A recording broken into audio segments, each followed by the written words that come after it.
بسم اللہ الرحمن الرحیم۔ زندگی بہت عجیب ہے۔ ہم کسی بھی چیز کے بغیر آتے ہیں، پھر ہم چیز کے لیے لڑتے ہیں، پھر ہم ہر چیز چھوڑ کر بغیر کسی چیز کی رخصت ہو جاتے ہیں۔ زندگی روز کچھ نہ کچھ سکھاتی ہے، لیکن بنیادی چیز یہ ہے کہ انسانوں سے توقعات کم رکھیں اور اوپر جو رب کی ذات ہے اسی پر توکل رکھیں۔ اس بات پر یقین رکھو کہ تمہارا رب انسانوں کی طرح نہیں ہے کہ تمہاری کسی ایک غلطی پر تمہارا اخلاص فراموش کر دے، تمہاری اچھائیاں بھول جائے۔ وہ قدردان ہے، وہ ہر عمل کو سنبھال کر رکھتا ہے، وہ ذرا برابر ہی کیوں نہ ہو، اچھا ہو یا برا۔ ابھی وقت ہے، سانسیں چل رہی ہیں، توبہ سنی جا رہی ہے، نیک اعمال ہو سکتے ہیں، گناہ چھوڑے جا سکتے ہیں، اس سے پہلے کہ زندگی ختم ہو جائے، اعمال نامے اور توبہ کے دروازے بند ہو جائیں، اپنے اللہ کو راضی کر لیں۔ کچھ لوگوں کو پچھتاوا بھی نہیں ہوتا اور ہم سوچتے رہتے ہیں کہ شاید کسی وقت انہیں احساس ہوگا اپنے منفی رویے کا، لیکن ایسا نہیں ہوتا۔ یہ پچھتاوے بھی صرف ظرف والوں کے لیے ہوتے ہیں، بے-حس لوگوں کے پاس صرف اپنا آپ ہوتا ہے۔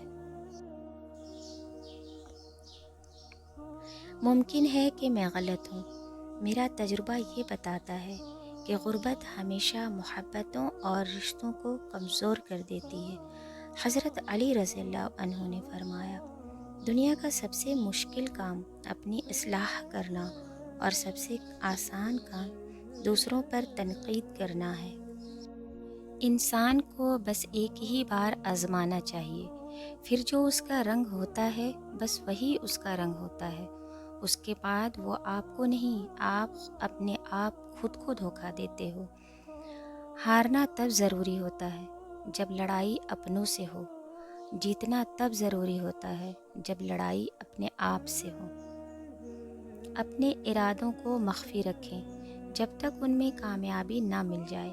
کامیابی مل جائے تو اپنی خوشیوں کو پوشیدہ رکھیں جب تک وہ مستقل نہ ہو جائیں۔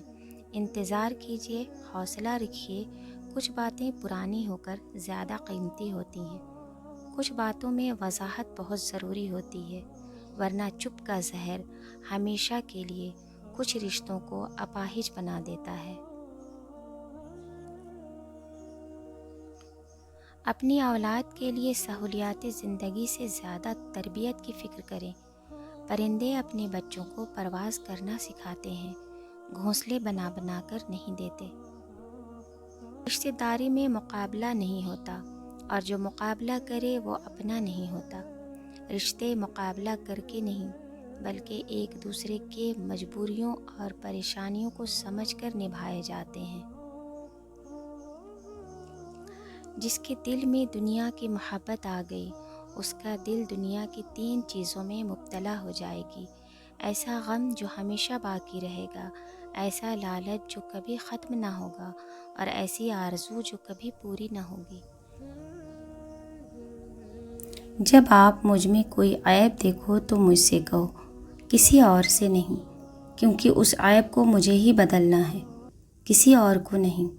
مجھ سے کہو گے تو نصیحت کہلائے گی اور اجر لکھا جائے گا، کسی اور سے کہو گے تو غیبت کہلائے گی اور گناہ لکھا جائے گا۔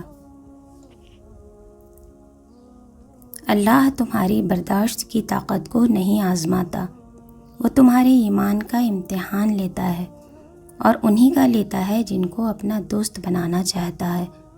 اللہ کو تمہاری برداشت کی حد معلوم ہے، اور اللہ کبھی تمہیں اس حد سے زیادہ غم نہیں دے گا۔ تمہیں لگتا ہے کہ اب ہم تھک گئے ہیں، مگر تھکنا تمہارا ایمان نہیں، بس حوصلہ گھبرا جاتا ہے۔ جب اللہ کن کہتا ہے تو ناممکن ممکن بن جاتا ہے، اور دعائیں مقدر پہ بھاری پڑ جاتی ہیں۔ جسے یہ خوف لگا رہتا ہے کہ مجھ سے نعمتیں چھن نہ جائیں، تو وہ یہ سوچے کہ مجھے جو سکھ پہنچ رہا ہے اللہ کی طرف سے پہنچ رہا ہے، اور اللہ اسباب کا محتاج نہیں، جب دینا چاہے گا تو دیتا رہے گا۔